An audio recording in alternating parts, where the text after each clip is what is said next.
Artlist.io.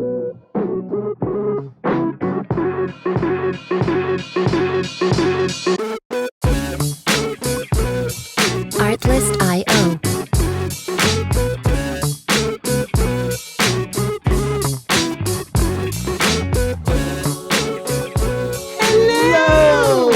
And welcome to Rainbow Dreamcatcher, The Love Podcast. I'm your host, Nilla. I'm a marriage therapist and relationship coach, and I travel the world helping folks to learn the skills they need to have a happy and healthy relationship. And I'm her loving husband and co-host, Big Sexy, here to provide brevity. I don't know why that makes me giggle every time. Me too. So today we thought we would talk about a question that we often get as we travel around to various different places. We meet folks and inevitably they look at us and ask, how'd you meet? How'd you guys meet? And we thought we'd kind of delve into how folks meet. We used to have some interesting answers. I think the one that you generally come up with is jail. My knee-jerk reaction to anytime somebody says, how did you two meet, is prison. Prison. We met in prison. I tell them I was the guard. Yep. And I was a janitor. He was a janitor. But an inmate at the same time. But also an inmate. You know, psychiatric ward, that'd be a good one. We can say psychiatric ward. We pulled that one out a couple times. I think that's like we've done prison. We've said psychiatric ward. Maybe we should say Burning Man. Burning Man. We met at Burning Man on the playa. We got stuck at Burning Man. Yeah, I don't think anybody would believe I was at Burning Man. Mm-mm. I not even with the rainbow hair. I don't think anybody. I'm willing to bet people would absolutely believe that you went to Burning Man. Not if they know me. Well, no, these are the people who don't know us. This is true. Right? Well, dear listeners, you're getting to know us. Yes. So you should know that if somebody told you that I was at Burning Man, they're lying. They're probably lying unless there was a hotel someplace on the playa. Yeah, because I don't really do dirt like that. I don't do dirt, guys. I just don't do it. Not a fan at all. Yeah, and not that, not knocking it. Looks like a fun time. Yeah. I would love to be there and go home. Yeah, mad love to anybody who loves Burning Man. Shout out all our burners. Shout out to the burners. Yeah, we definitely know some burners, but I'm not one of them. But back to the subject at hand. How we met. It's really interesting because for a lot of our relationship, we actually lied to people about how we met. Well, we didn't quite lie. We didn't exactly lie, but we would lying through omission. We would certainly not tell the full story. So for the listeners that don't know how we met, if you were to ask us that question, probably all the way up until this year, the answer would be we met at a birthday party. Through a mutual friend. Mutual friends. Mm-hmm. Mutual friend's birthday party. True. Which is accurate. We did meet at a friend's birthday party. Shout out to Rozzy. Shout out to Rozzy. Hi, Rozzy. Hi, Rozzy. Hope you had a wonderful birthday this year. We haven't seen her this year because she moved and we moved. But we do love you, girl. I hope you're out there listening. And that was really the first time that we hung out, that we actually talked to each other. I think the first place we actually talked to each other. That we actually talked to each other. I think the first place we actually had words to one another. Right. They weren't great words, but they were words. They were words. They were okay enough Initially, words. Yeah. They were just regular words. I don't know if they were good or bad. They were just words. Yeah, there was extra context in there. Well, yeah. But this is not the story of how we met. This is the story of how people meet because... Gotcha. I found it really interesting researching this topic of how people meet, where they meet. So we will tell you guys the truth by the end of our podcast today. Or maybe we'll put it in the comments and y'all can guess where we met. Because it wasn't exactly a birthday party. Some of y'all know, some of y'all don't, but most of y'all don't know. Before we answer, I think we should leave that as we'll call it a cliffhanger. At the start of next episode, we will tell you exactly where we met. Exactly where we met. I want in the week in between episodes, I want y'all to guess. Guess. I want y'all to hit us up on Instagram. I think we're at Rainbow Dreamcatcher, the Love Pod. Yes, okay. On Instagram. Yep. Or you can hit us up individually at Nilla Berry White or at Who Is Big Sexy. Or you can put it in the comments below this video. Yeah, on the video. Yeah, but I'd love to as people get to know us on a broader scale, I'd be curious to see what they think about where we met. Where these two where did these two weirdos what's their meet cute? What's the meet right? cute? That's the terminology the kids are using today, right? What's the meet cute? So let's talk about how other people meet cute. Okay. Because I did look at some research and I found it really, really interesting. I went to First Pew Research. First Pew? Pew Research. They did a study on, actually it was called The Profile of the Single Person, which is interesting. They had so much information about committed partners. And they actually did define it that way. So it was folks who were single, and then there were folks that were either married or coupled or in long-term partnerships. That was the definition, right? And this is from 2020. And I have not shown you these stats. I have not seen these stats whatsoever. If you were to consider how people meet cute today, what is the number one way that people meet cute today? I'm going to say, based on an educated guess, through mutual friends.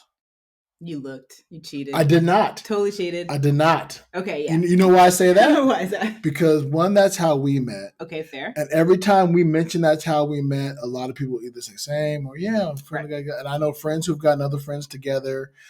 It's actually one of the reasons why I started hanging out with you and your ex. That's right. Was because I was hoping for that kind of mutual friend hookup type of situation. It was. Not the way y'all are thinking, you guys. Not the way you're thinking, you guys. Not the way it worked out, but that's what happened. Yeah. Yeah. Totally faithful. There was no cheating going on. Oh yeah, no. So, we just met. So so actually 32%, and this is when they talked to folks who were partnered, right, who are in that category of partnership. The number one way folks met, most people met in person versus online, which I found really interesting. There's some breakdowns there about who you are and who you're dating. I think because I think had I been younger, I would have said online. That's accurate. Let me go to a different part of this then, because that's actually accurate. So I was really surprised at the number of people. I thought the number of people that met online was much higher than it actually is. Okay. So the majority of people meet in person. And that is, if you look at long-term married folks, and this defines like long-term partnered folks as having a relationship of more than 3 years. Okay. So long-term relationships were introduced by 32% by friends and family. So a third. Wow. Right? So if you're looking for somebody, y'all, you better get on them friends. You Ask better your tell peeps. them. Tell your peeps. It's all about your peeps, guys. I'm single. Hook me up. I'm single. Hook me up. What's the second, do you think? Since you already guessed the first, like you hadn't cheated. I didn't cheat.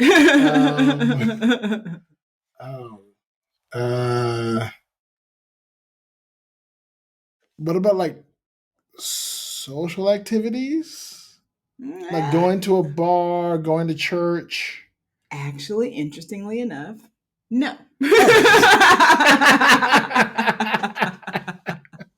So this is for the long-term folks. For the long-term folks, that's more than 3 years. Right. Friends and family is number one with 32%. Almost a tie with number two, work, school.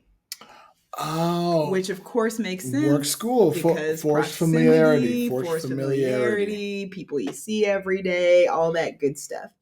12% met online. Okay. 8% met in a bar or a restaurant. Wow. So my thought where the second highest was all the way down at 8%. All the way down to 8%. See? Didn't cheat. And then 8% again for somewhere else. That would include church, religious organizations, volunteer organizations, those kinds of things. 8%. Now it changes slightly when you actually look at shorter term relationships. So folks who have been married or partnered for less than 3 years, it's actually an even split between online and friends and family. Interesting. So if people who get together younger, I guess which makes sense, right? Yeah, so if they've been together for the last 3 years, 28% met online, 27% met through friends and family. So online actually jumps up bumps it out a little bit. A bunch. And you're actually right. It does make a difference how old you are. Right. So we are in certain age category. Mm-hmm. You're probably in a different age category than I am. You are in a different age category than I am. Yay for me. For now. Well, of course, time marches on. You're catching up. But when we look at online dating, it looks like from 18 to 29, 21% of those folks meet online. Okay. Right? That makes sense. 30 to 49, 15% of those folks meet online. All right. And from 50 to 64, 5% of those folks meet online. Makes sense. Which totally makes sense. Well, yeah, because that age group was around before online was. Yes. Now, there is also a difference depending on the population that you are wanting to date. So that is for heterosexual partnerships. Okay. For the LGBTQ community, it's actually 28% meet online. So, oh wow! So, well, I guess that makes more sense, right? It does make sense, right? There's more opportunity to meet fellow LGBTQ partners because smaller population. Absolutely. Yep. Easier to meet online, which connects smaller population with other smaller populations. Right. And you can find specialized, right? Specialized. Yeah. So I can specialize your search. Right. I can find, I'm finding my people, and it's often easier to find my people online if there's a larger geographic. Right. You're generally finding, you're not going to school. They're not like LGBTQ plus only classes, right? Where you're going to be in classes with only other LGBTQ people, right? Community. Yeah. You're going to be mixed with all the straighties. Yep, that's right. That's right. Yeah. So in terms of online, there are different ways people meet each other online. Mm-hmm. Is this interesting? Do you find this interesting? I think meeting people is amazing, mainly because I get a little deeper, is that I always thought I would find my significant other in those kind of environments. In the school. No, I'm old enough to be before online. So I never thought I'd find my significant other online. Okay. I always thought I'd find them either in school or work. Right. Again, forced familiarity. I figured that would breed people will be in the same kind of area and get to know me. Honestly, I thought I'd find them on stage, like through theater or performing together and stuff like that. Yeah, that's not a thing. And that's the thing of it would be a thing for you. Yeah. It happens a lot. Yeah. Not for us. We wouldn't have met that way. No. In case we shouldn't.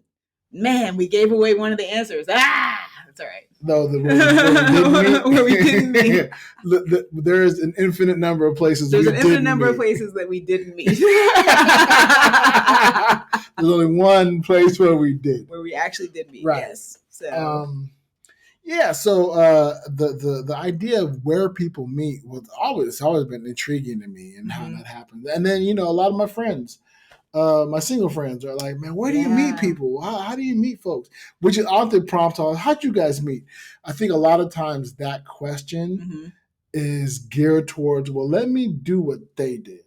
Yeah. Let me go where they went, because maybe then I will meet somebody as cool as them, and then we'll start a relationship. Yeah. Okay. I like that. I like that logic. I like that. Yeah. I don't know, man. I always talk to people about dating, and it's a very different thing. For the most part, people talk to me about how terrible the dating apps are.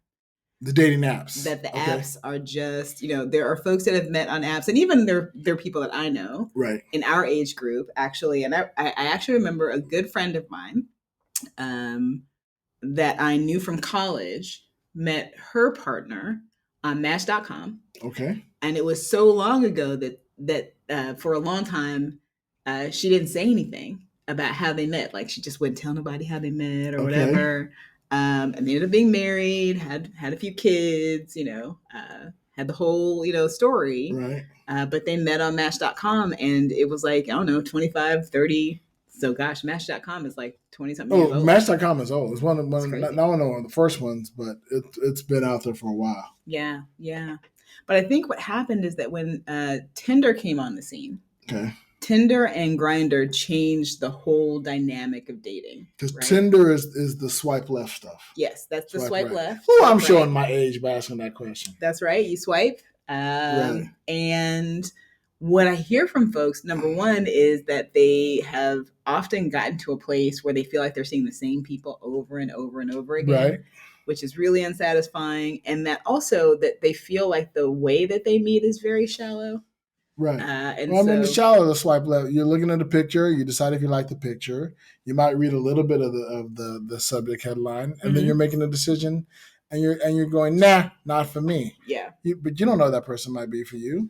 Yeah. You know what I really love to hear? If y'all have stories of how you successfully met folks on the dating app, because I always hear the non-success stories. Right. I hear the folks that are tired. They don't want to be out there anymore. They're sick of swiping left or right, as the case may be. Right. I don't know. They're sick of, they really want to get out of that, but often feel like that's the best way or the only way to meet folks. Mm-hmm. Fortunately, this is really recent research. This is from 2020 and 2022 is where I'm pulling this.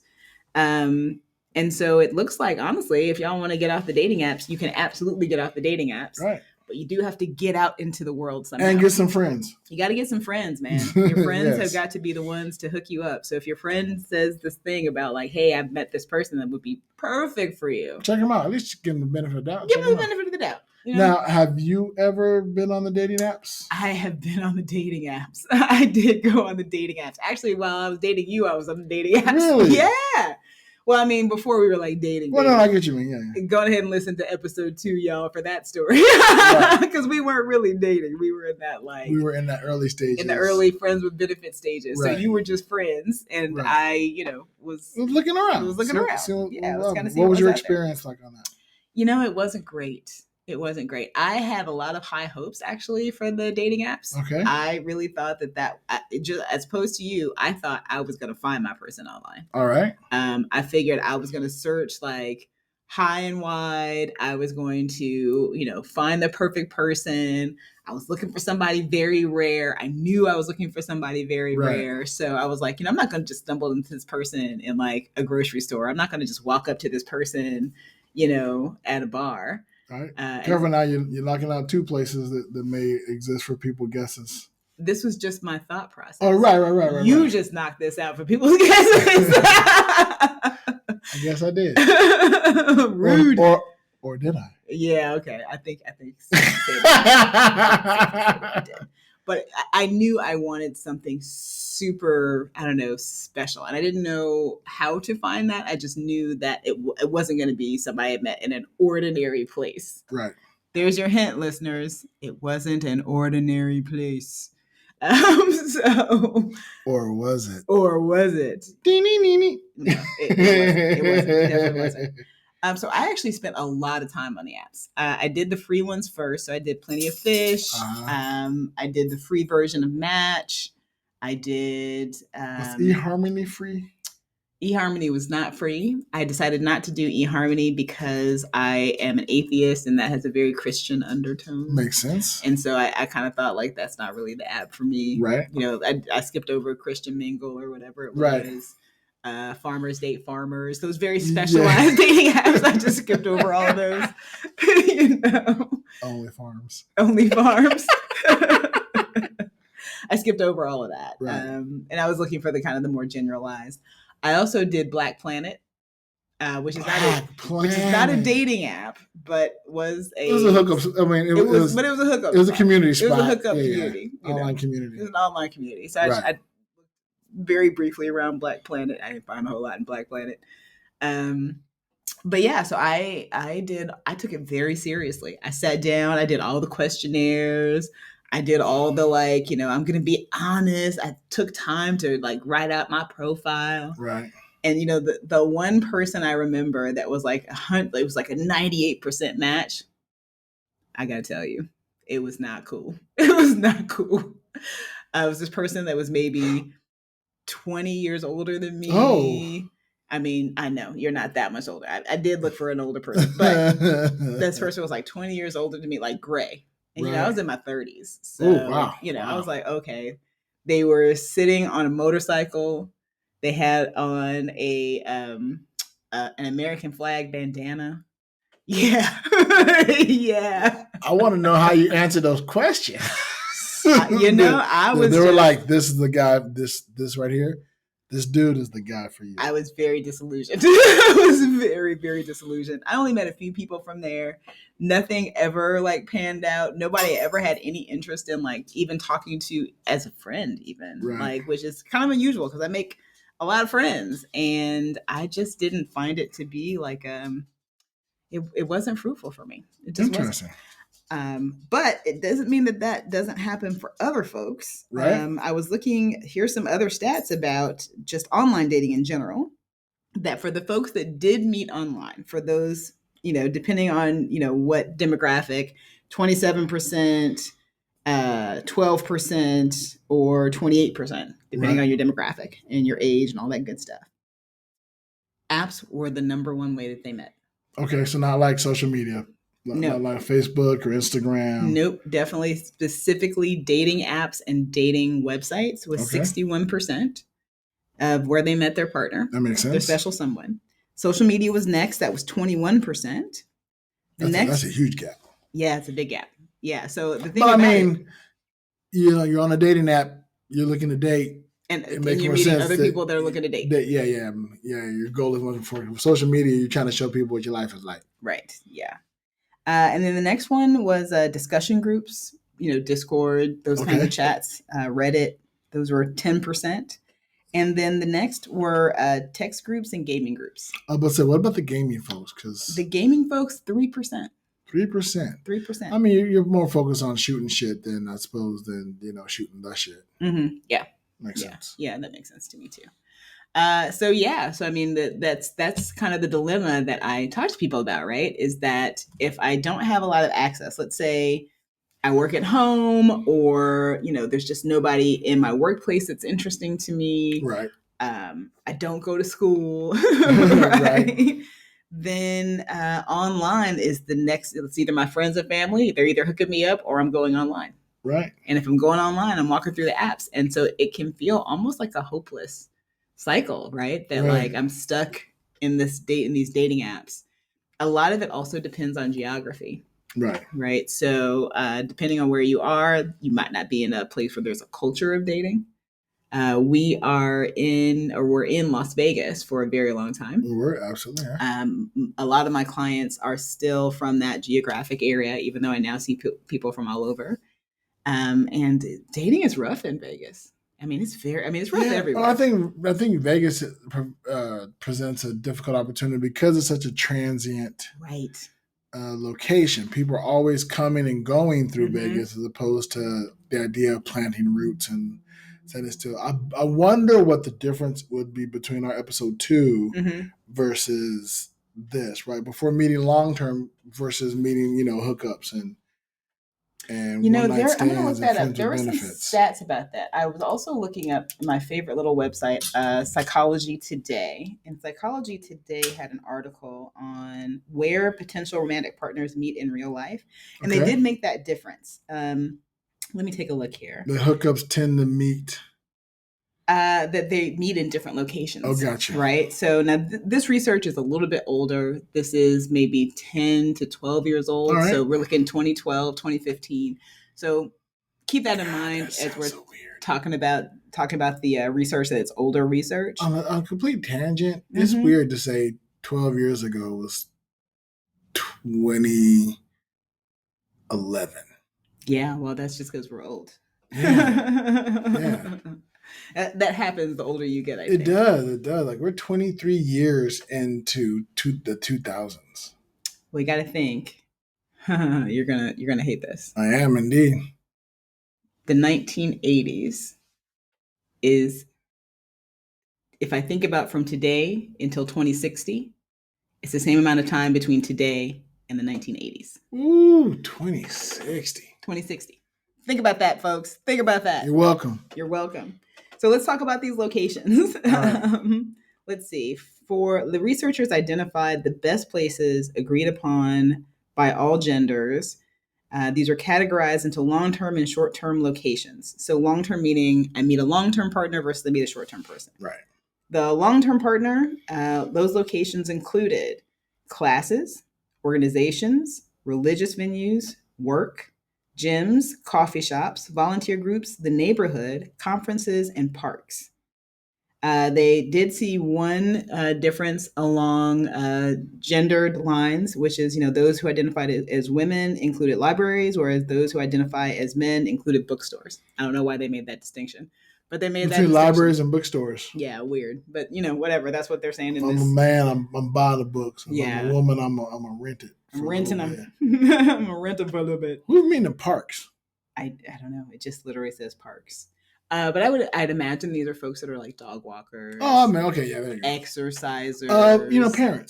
Parents. Right, single parents may meet one another. You're taking the kids out for a play date. You're gonna be outside. Yeah. Folks who generally like the outdoors. And the parks. Yeah, people like parks. And then for short-term locations or to meet folks, that would be bars, nightclubs, parties, dance clubs, the beach, weddings, gyms, concerts, frat parties, and the neighborhood.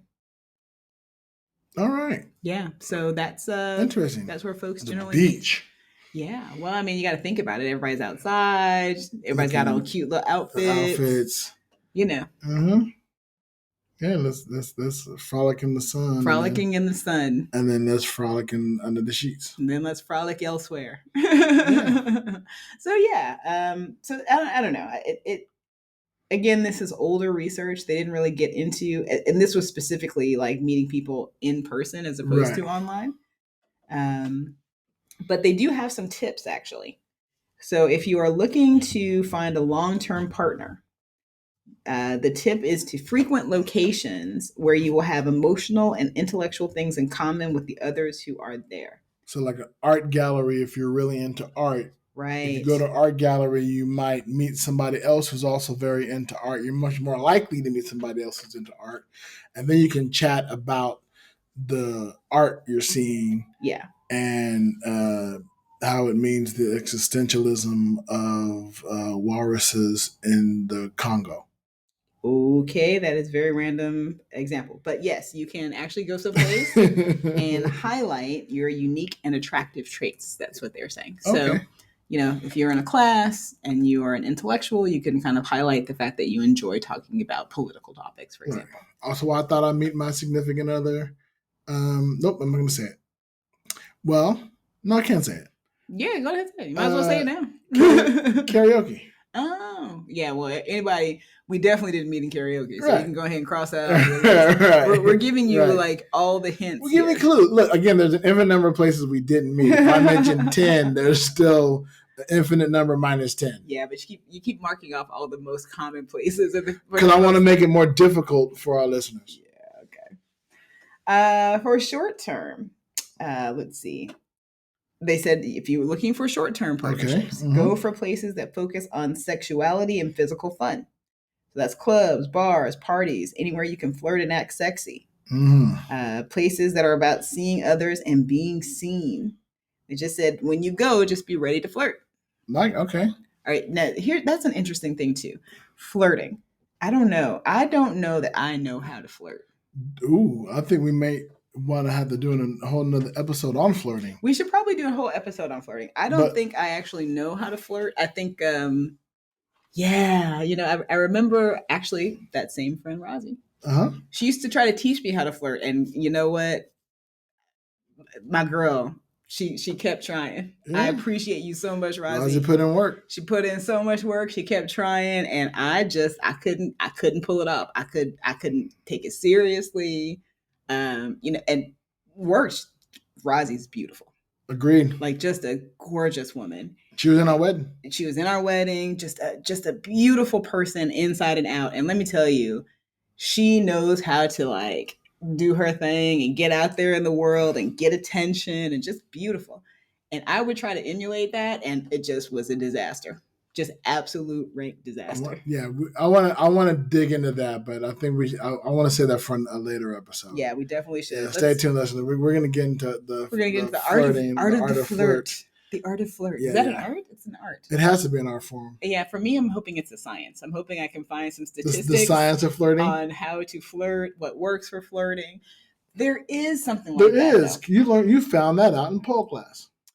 No, actually. What I was going to say is, maybe, I don't know what you're talking about there. But I'll bring it up again. But actually in my human sexuality class, there is a pattern. There's actually a recognizable pattern for how sexuality progresses in very specific movements, right? Like there's like eye to eye, and then there's like hand to hand, and there's like hand to waist. I mean, it is actually, there's a specific pattern. I do remember that. I don't remember what the pattern was, right? But there's a really recognizable pattern that most human beings will walk through from a place of like initial engagement all the way through to sexuality. Okay. That has really specific patterns because, we're animals. Right. Makes sense. So we have our own kind of mating rituals, right?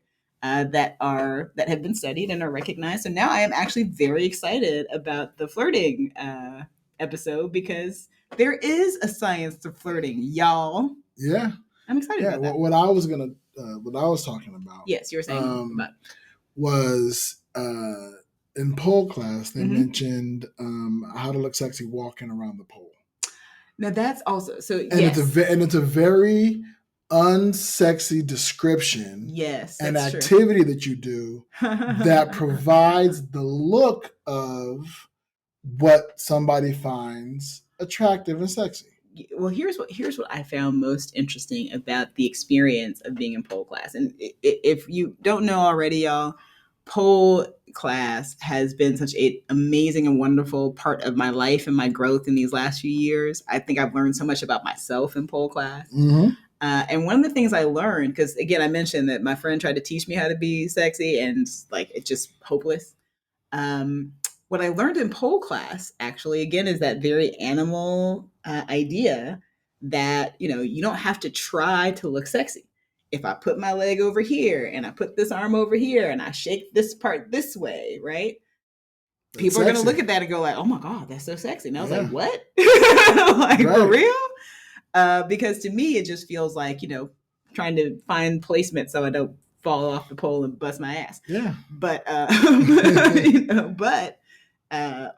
it was an interesting journey to come to learn how to accept that I didn't have to feel sexy to be sexy. Right. And that was like this huge eye opener that if I had gotten that in my 20s, like I would have been unstoppable. Right. Like it's probably a good idea that I did not get that in my 20s so I could focus on stuff like work and, the other things I wanted to get accomplished in my life, because I really thought it was this puzzle that I could not figure out. I just couldn't understand. I couldn't figure out this, I don't know, mystery, it seemed, that other folks seemed to get. Like I could look at it and I could recognize it. I couldn't see it in myself. Can emulate it. Mm-hmm. Mm-hmm. Yeah. So, and then, I heard all the ideas about like, it's about confidence. If you're confident, I was like, I am confident. Like, I don't understand. Right. I'm still not sexy, you guys. I don't understand. I don't get it. Yeah. See, I would say you are. But, again, beauty is in the eye of the beholder. Sexiness is in the eye of the beholder. And I have grown to come to actually appreciate, number one, appreciate my body. Not just for, I think that before I came to this place in my life, I thought about my body as kind of like the separate part of me, that like there was like the me, and then there was like this thing that kind of carried the me around. Right. Right. And the way I put it to folks now is, especially having gone through a couple of years of pole class, is that now my body and I just agree. We're just like cool together. Like, oh, okay. Yeah, no, like we're one. Like this is a part of who I am. So I think I am much more comfortable in that space than in previous history of yourself. Yeah, like transitions or life stages. That's the word. In previous life stages, I don't think I was as comfortable for a number of reasons. But I really appreciate this life stage in which, I don't know, I do feel much more comfortable and in agreement with myself.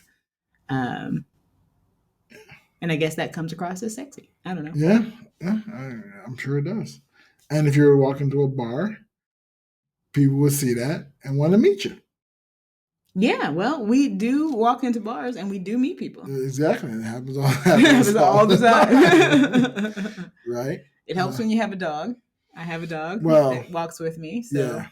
People know I changed. People want to meet Fox. People, that's absolutely and they true. Go through us to meet Fox. They do. The real star, ladies and gentlemen. Right. The real meet cute is Fox. Is the 10-pound chihuahua that walks around and gets carried in a bag. So that's how people meet cute. So to reiterate, go ahead and listen through if you want to try to solve the mystery. We've said a few places that we are not. It is not the way that we met. I want to hear your guesses as to where we met. Can't wait to see your guesses. I can't wait to see your guesses. Some of y'all will be right, I'm sure. Yes. Some of y'all will be very wrong. I can't wait to see the wrong ones. Right. We'll have to research those and look those up, and I'll definitely post it on the social medias as well. Yeah. For guesses. Absolutely. Awesome. All right, were you ready to hear listener questions? I am really curious to see what our listener question is this week. What's our listener question? This question this week comes from our dear friend Raluca. Oh, yay. Who's currently in Paris, France right now. Wonderful. Hey, Raluca. Shout out to Raluca. Ray Luca. She asked, when does a relationship become toxic? Parenthetical. I feel that term has been bashed around too much, just like the term narcissistic. Yeah. Well, let's start with the parentheses first. I do think that there are terms that get out into the zeitgeist that just kind of get used a lot. Narcissistic is definitely one of them. Right. The reality is we all have narcissistic traits. That doesn't mean that we have narcissistic personalities, which is really the disorder. That's a disorder that's actually really difficult to diagnose.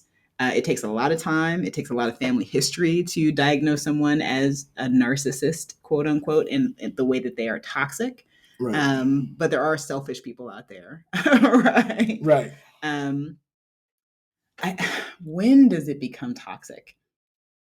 Well, let's back it up just a little bit more. Yeah. Has the term toxic become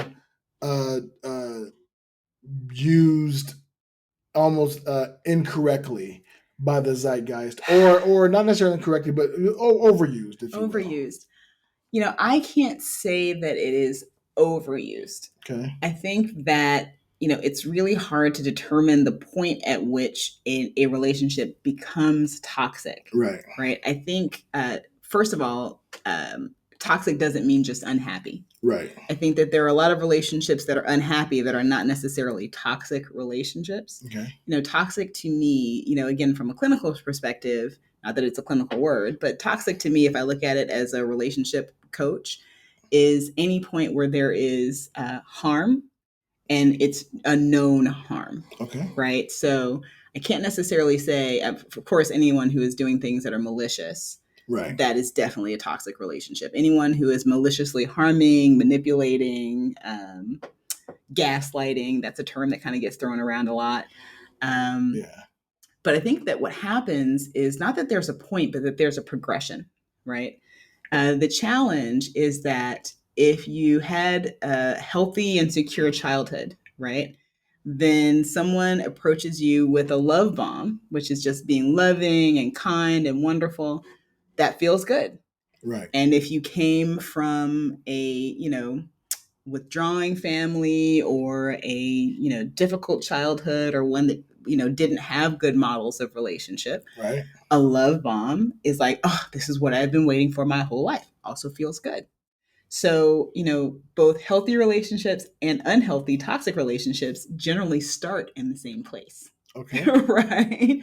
And it starts with the idea that someone is sharing with you how much they love you, how much they appreciate you, and building a foundation of trust, right? So first there kind of comes this love bomb. We're like, oh no, I'm kind of checking you out. And some of that is chemical and that we get that, what we call new relationship energy. Mm-hmm. And that's where all those beautiful attraction chemicals are going through your body. I like to think about it like, when people are in that stage, it's like, I love the way you blink. Your breathing is so sexy. Ooh, your breath. I'm telling you. The way you breathe makes my toes curl. I've never seen anybody grow hair like you. Like, right. Everything that person does seems like just really wonderful and amazing. And that's a beautiful part of every relationship, right? You must have drank milk as a child because your bone structures are right. Like everything is just wonderful. And it's a good and healthy thing to have that kind of attraction. You want to start in that kind of infatuation. I tell you that if you are dating someone and they don't have that kind of like immediate connection and attraction, it doesn't mean that it can't turn into a good relationship. But you might consider, like, I don't know, are we really compatible here? Right. Because that's a really wonderful part of a relationship you don't want to skip over. So you want to start in the infatuation phase and really enjoy the intoxicating chemicals of being with the other person, right? And then there's the trust building phase, right? And that's where you start to, learn where you can rely on this person, where you're able to share things with that person, where they're able to hold things that are precious to you in the precious ways that you need them to. And again, all relationships should typically progress in this way, right? Right. Things become toxic, right, when you start to notice things like excessive criticism. Okay. In which, like, you're not quite sure, there's not really a whole lot that you can do that is right, like, and not all criticism, right? It's not that you can't ever be criticized or at least not receive feedback. Just like nothing becomes right. Well, yeah, there becomes an excessive amount of criticism. Then there is also kind of like gaslighting. And gaslighting, for those who want to know where the term comes from, it comes from a movie in the 1930s. In which a husband drives his wife crazy. And the way he does this is that there are, for lamps, you would have gas in the lanterns. He would deliberately turn down the lanterns so they would flicker. And then anytime his wife would mention, like, you see the lights flickering, he'd be like, no, they're perfectly fine. Right. He'd do things like he would buy the same size, the same shoes that she wore and make them several sizes smaller. Right. So that it really was. So gaslighting is really about creating a false reality. Right. And then when the person recognizes that there's a false reality or starts to question the false reality, denying the person's reality. Right. And that gets into really toxic behavior. Right. So that is a kind of manipulation that really is very, very toxic. Right. What that does is it actually raises cortisol levels. And the thing about it is that the chemicals in our body can become both cyclical and addictive. Right. So folks will find themselves in relationships that they don't really like, right? But they can't move away from. Okay. Because they're becoming addicted almost to the drama, right? Okay. Yeah. Yeah. We all know somebody like that. We all know folks who are addicted to the drama. And then that can become cyclical where, then what happens is then the love bomb comes again, but it's now a love bomb that is designed to manipulate. Right. And those love bombs tend to come in more dribs and drabs. Yeah, I used to wonder, it's always easier looking from the outside in. Mm-hmm. Right. I used to wonder, like, I see people where both couples are just absolutely unhappy. Yeah, both partners just not happy with either one. Mm-hmm. And I thought, well, why are y'all still together? Like, you're obviously not happy with one another. And then I'm not talking about people who are married with children or whatever, because that brings other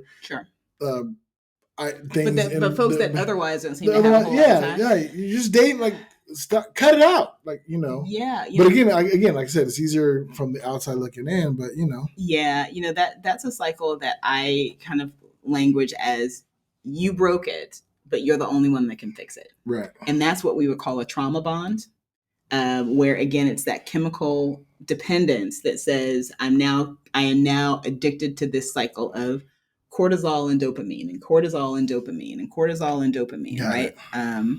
And so I will, struggle through the cortisol, the stress, right? So I can get to the dopamine, which is that good, loving feeling. Right.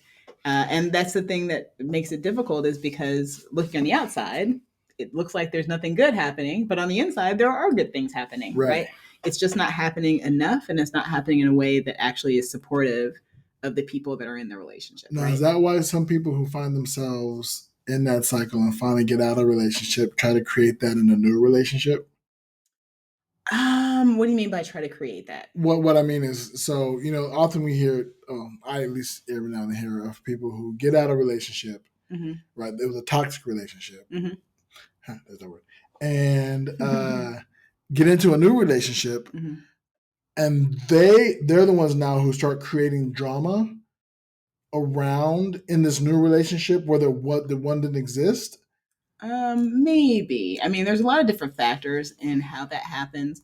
It might be because they've now become used to that kind of pattern that feels loving and familiar. Well, that's what I mean, right? And then they try to now return to that pattern in this new relationship. I don't know that folks try to return to toxic relationships. I think what ends up happening is often folks will find themselves in toxic relationships, and sometimes it is, they're dating folks that feel familiar, and so that kind of like, there's this great video, I think I saw it on YouTube, called "Why You Will Definitely Marry the Wrong Person." And it's interesting because it talks about how folks will seek out love, and we think that we want love that is ideal, but actually what we find is that we will look for love that feels familiar. Okay. Right. So if what feels familiar to me is, someone who is withholding or withdrawing, or who, is emotionally unavailable, right? I might think to myself, I really want somebody who's emotionally available. But then when I talk to somebody who's emotionally available, it doesn't feel like they love me. Right. Right. It's not a kind of love that yet feels familiar to me.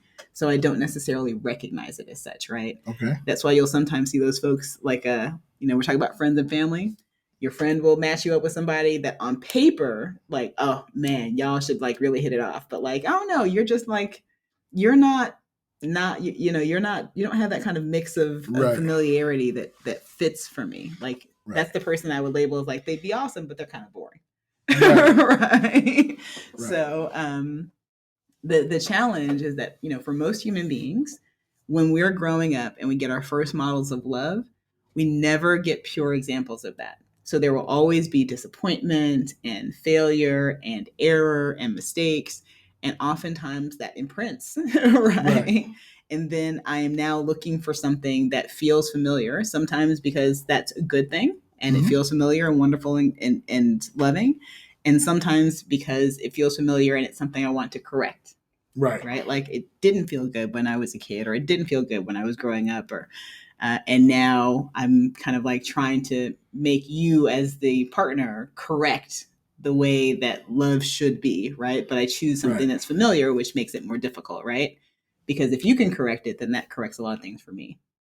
Does that make sense? Yeah, it really does. Yeah. So I don't know if that answers your question, Ray Luca, but I really appreciate it. Now I'm deep in thought. Yeah, well, I don't. Yeah, I was going to say close to the same. But I don't think there is a specific point in a relationship when things become toxic. Like over here, it wasn't toxic, and then now it is toxic, and this is the incident point that made that change. Yeah, I just it's a progression. I'd be curious. Yeah. I often wonder if it's like, let's say you're with a toxic person. And that veneer of the puppy love we were talking about earlier wears off, and then you're with the person who isn't putting their best foot forward, and they're showing you that the toxicity.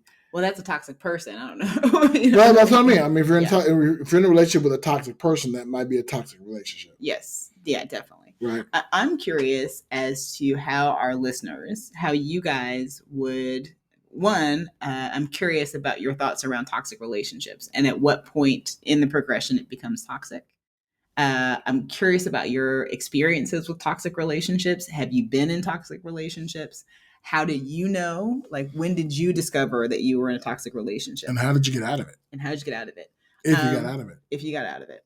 One good tip, right? And this is going to sound super crazy. I think we talked about this on one of our, maybe even our first podcast, is you want to check in with the people who already know and love you. If the people around you are telling you, right, that this might be a toxic partnership, that is a good kind of indicator that I should at least check in. It's not always the case. People around me don't always have my best interest at heart, but it is important that the folks that know you will likely actually spot that sooner than the person in the relationship, right? That like, are you sure? Is this a person that, why does that person talk to you that way? Right. Why is that person treating you that way? Trust your tribe. That's what we said. Yeah. You want to make sure that you have a good, solid social network that you trust has your best interest at heart. And then you want to trust them, right? That if they're telling you like, I don't know, something seems off. Something's off here.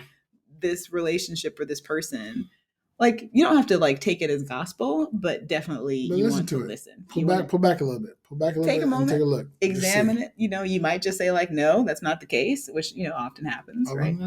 But maybe it is. But maybe it is, right? Because, the folks that want to see you happy really want you to be happy. They really do. And if they see that you're not, that's a good indicator that maybe what I'm experiencing here is not a healthy relationship. Yeah. But I feel like that's another topic. I mean, we'll definitely dive into those and future topics in further episodes. But if you want to share your story with us, if you want to let us know about your toxic relationships or any other thing that you might want to discuss, or your healthy relationships. I hear so many toxic relationships. Yeah, tell us about your healthy relationships. If you're in a good relationship, we want to hear from you. Send us a message. You can email us at rainbowdreamcatchertlp@gmail.com. You can also hit us up, like I said, on Instagram at Rainbow Dreamcatcher, the Love Pod on Instagram, or individually, you can catch us at Nilla Berry White or at Who Is Big Sexy. Yeah, and I want to hear all your meet cutes too. So not just a healthy relationship, but tell us how you met cute. Send us in your meet cutes. We want to definitely hear how you meet. But until then, thank you guys for listening. Thanks for listening, guys. This has been Rainbow Dreamcatcher, the Love Podcast. Bye-bye. Take care, y'all.